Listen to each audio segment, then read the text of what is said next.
مدارس کا کردار صرف آج ہی نہیں بلکہ تخلیق کائنات سے قبل مجھے آسمان کی بلندیوں پر ملائے اعلیٰ کی مجلس میں روشن ہوتا ہوا نظر آتا ہے، جب خالق کائنات نے بحیثیت معلم کے وعلم آدم الاسماء کلہا کا اظہار کر کے اس مدرسے کی پہلی متعلم کو تمام ملائک پر بلند کر دیا۔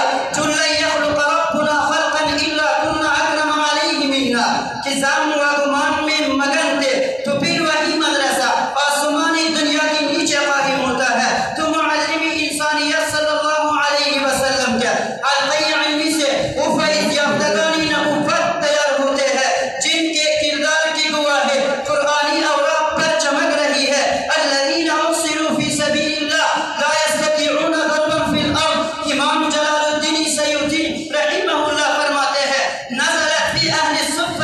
وهم 400 من المہاجرین ارسلوا لتعلم القرآن۔ مدرسہ کسی عمارت کا نام نہیں ہے جہاں معلم و متعلم کی نسبت قائم ہو جائے، وہ جگہ مدرسے کی عنوان سے معنون ہو جاتی ہے جہاں انما بعثت معلما کا فریضہ نبوت وراثت نبوی کے طور پر اپنا کر انما انا لکم مثل الوالد لولده اعلمکم کا فریضہ انجام دیا جائے، وہ جگہ مدرسہ کھلاتی ہے۔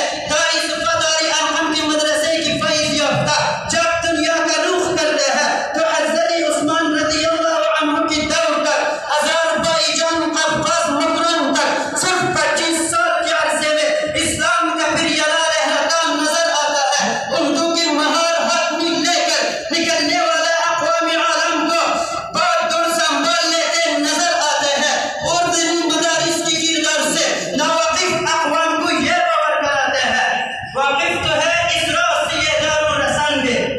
واقف تو ہے اسراء سے یہ دار و رسان میں ہر دور میں تکمیل وفا ہم سے ہوئے ہیں۔ عزیزان ایمان، تاریخ کے اوراق سے ناواقف اور جاہل لوگ یہ سوال کرتے ہیں دینی مدارس نے لوگوں کو کیا دیا ہے۔ میں تسلیم کرتا ہوں دینی مدارس تمہیں ڈاکٹر نہیں دے سکتے، انجینئر نہیں دے سکتے، چندہ اور مالی تعاون نہیں کر سکتے، لیکن یہ فخر سے کہتا ہوں دینی مدارس نے انسانیت کو انسان کا مقام دیا ہے، دینی مدارس نے انسانیت کو امن و سکون فراہم کیا ہے، دینی مدارس نے انسانیت کو سونے اور چاندی سے زیادہ قیمتی اور بیش بہا بنایا ہے۔ ہاں دینی مدارس نے تمہیں قرآن کو سکھانے کے لیے حفاظ اور قراء پیدا کیا ہے، دینی مدارس نے تمہیں قراء اور حفاظ پیدا کیا ہے، دینی محدثین پیدا کیا ہے، دینی مدارس نے حدیث کو سمجھانے کے لیے محدثین پیدا کیا ہے، دینی مدارس نے فقہ کو سمجھانے کے لیے فقہا پیدا کیا ہے۔ ہاں یہاں تک کہ پیدائش سے لے کر مرنے تک تمہیں جہنم سے بچانے کے لیے جنت کی طرف رہنمائی کرنے کے لیے رہنما اور علماء پیدا کیے ہیں۔ تکبیر دینی مدارس زندہ باد، سر بکف سر بلند،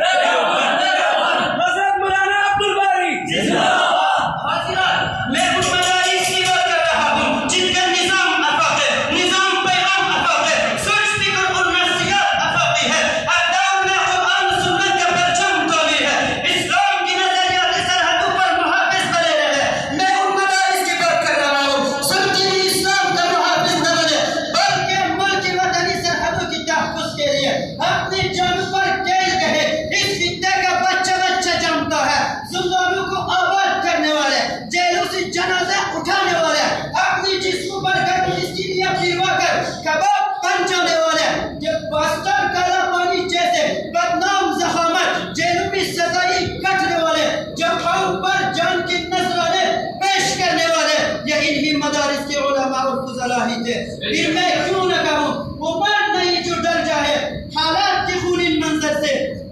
وہ مرد نہیں جو ڈر جائے حالات کے خونین منظر سے، جس دور میں جینا مشکل ہے اس دور میں جینا لازم ہے۔ ہاں اگر تو دینی مدارس سے کردار دیکھنا ہے تو نقش جہاں اٹھا کر دیکھ لو جہاں آفتاب اسلام کی روشن ضیاء کرم ضیاء پیش نظر آئے گے، وہاں دینی مدارس کا کردار اور اس کی پس پردہ کا کار فرما نظر آئے گا، جہاں باطل کا استحصال نظر آئے گا وہاں دینی مدارس کا کردار کمال نظر آئے گا۔ عقل و دانش کا ہر زاویہ پکار